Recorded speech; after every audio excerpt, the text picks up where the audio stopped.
And now, I would like to invite Dr. Naoko Takebe from National Cancer Institute and Dr. Tokuhisa Takeshi from Chiba University to deliver the closing remarks.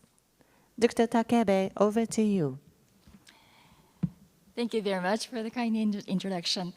I'm Naoko Takebe from NCI, and for the next 5-10 minutes, I will present a high-level summary of the meeting. We heard that session 1 was presented by Dr. Nishikawa and Dr. Gali, titled The Path to the Cancer-Free Society. The project will generate a wearable device to capture ongoing inflammation status and use a mathematical model in order to predict the natural history of the individual's pre-cancer to cancer transformation. A potential challenge includes the development of high sensitivity and specificity biomarkers. Meanwhile, the investigators discovered that the PD-1 positive CD8 and PD-1 positive Tregs associated with the alteration of a glycolytic pathway may be a potential biomarker correlating with treatment efficacy and targets for intervention. Next, Dr. Gali talked about NCI's overview and the newly developed Center for Immuno-Oncology, formed in 2022 to conduct various preclinical and translational and clinical programs. The center has been exploring a number of vaccines, cytokines, and small molecule inhibitor and combination trials. Prevention can be effective, and early detection and treatment interception will become extremely important. Next, we heard in session 2 presented by Dr. Murakami and Dr. Huseby, entitled Microinflammation Regulation by Quantum Tech and Neuromodulation. Microinflammation triggers chronic inflammation, which evokes various disease conditions.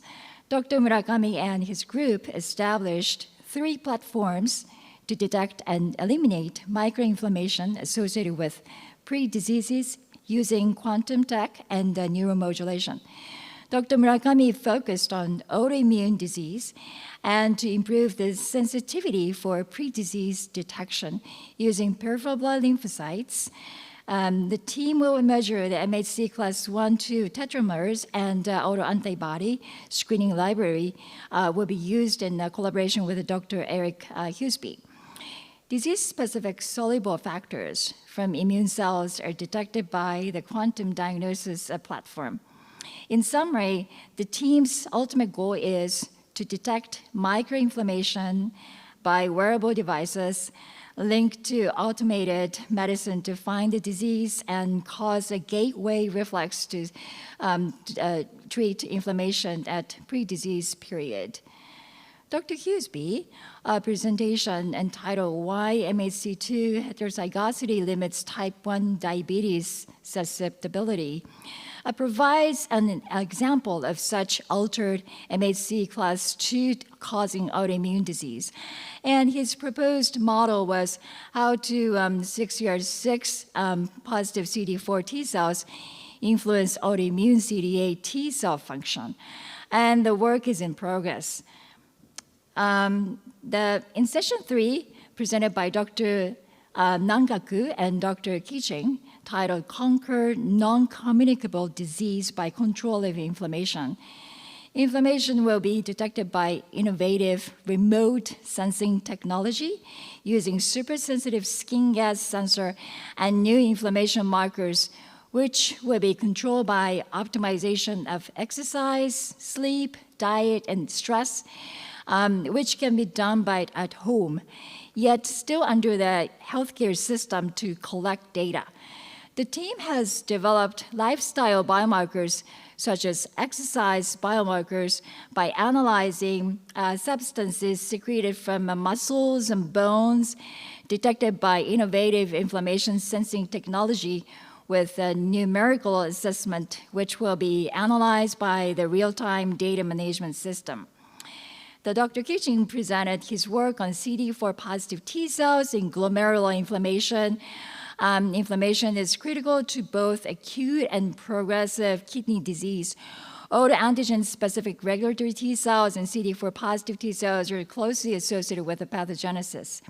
Next, session 4, we heard Dr. Honda and Dr.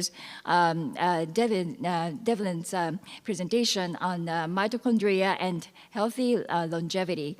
Dr. Devlin's lab, Dr. Honda talked about the fundamental understanding of how the intestinal microbiota contributed to healthy longevity, and he collected the data from centenarians to study their gut microbiota to identify bacterial strains and fecal bile acid metabolites that potentially have positive health benefits. Dr. Devlin focused on the anti-inflammatory metabolites produced by gut microbiota, such as producing a triad of anti-inflammatory bile and metabolites. With Dr. Honda's approach, maintaining bacteria strains, which are crucial for controlling anti-inflammation and providing intervention, will be a key for the suppression of inflammation. Session 5, Dr. Abe and Dr. Gladyshev presented their project on mitochondria and healthy longevity. Dr. Abe's main hypothesis is that aging-associated morbidities can be intervened by modulating mitochondria, resulting in longevity.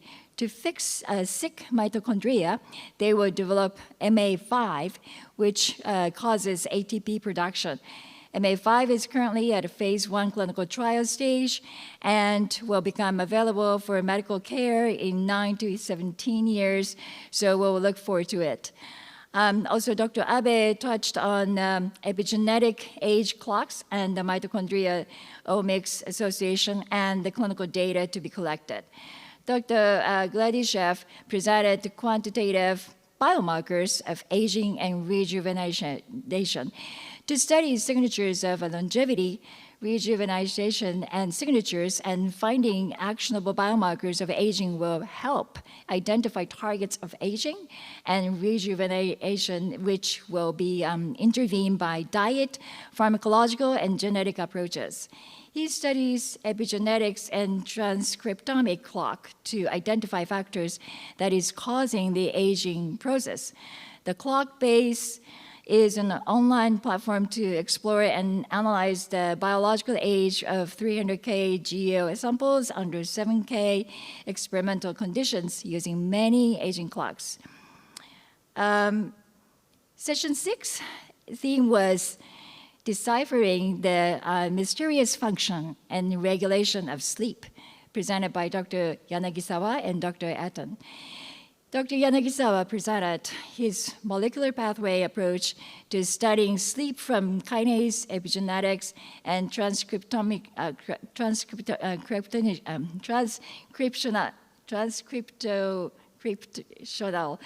levels using a genetic approach.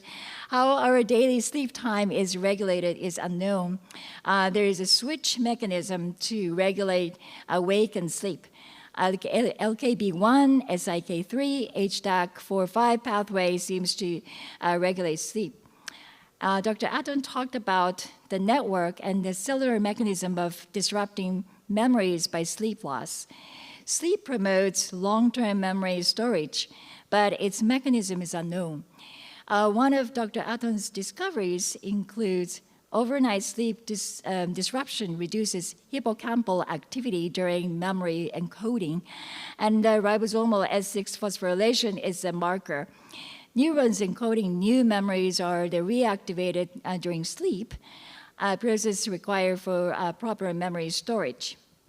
Session 7, we heard Dr. Kurita and Dr. Wu on the reacquisition of lost functions for healthy longevity. Dr. Kurita talked about the complex tissue regeneration by assembling embryonic ectodermal factor, embryonic mesodermal factor, and the niche factors. Skin ulcer model was generated by using 28 genes which containing 4 DGTM factors to induce stratified epithelium progenitors. ISEPS. The gene delivery of DGTM adenosine vector injection allowed in vivo reprogramming for wound healing. Dr. Jun Woo discussed the importance of a partial embryonic stage gastrulation, the development stage to set ectoderm, mesoderm, and endoderm. Dr. Woo and the team successfully developed perigastruloids from expanded pluripotent stem cells.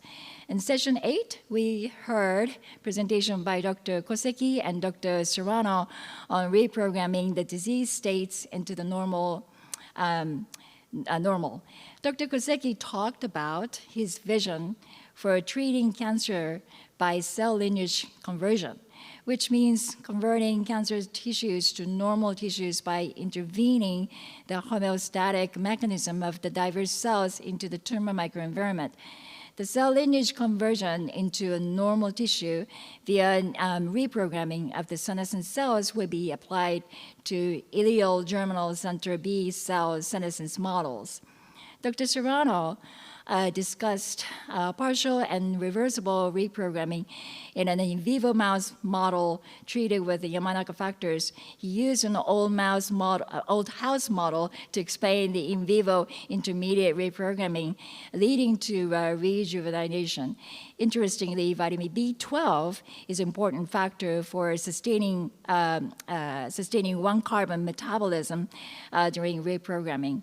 His research aims to find pharmacological and dietary interventions that mimic intermediate reprogramming and trigger rejuvenation. Session 9, Dr. Nakanishi and Dr. Lowe presented targeting senescence pathways to extend health lifespan. Dr. Nakanishi talked about the tissue microinflammation caused by aging and secretion of SASP. Age-dependent accumulated senescent cells can be selectively eliminated by small molecules, immune checkpoint inhibitors, senescence vaccines, and CAR-T. The team identified GLS1 glutamase 1, which is a mitochondrial enzyme, as a therapeutic target, and its inhibition may improve the aging phenotype. Dr. Lowe uses this state-of-the-art genetic molecular approach to answer key questions. What are the physiological roles of senescence?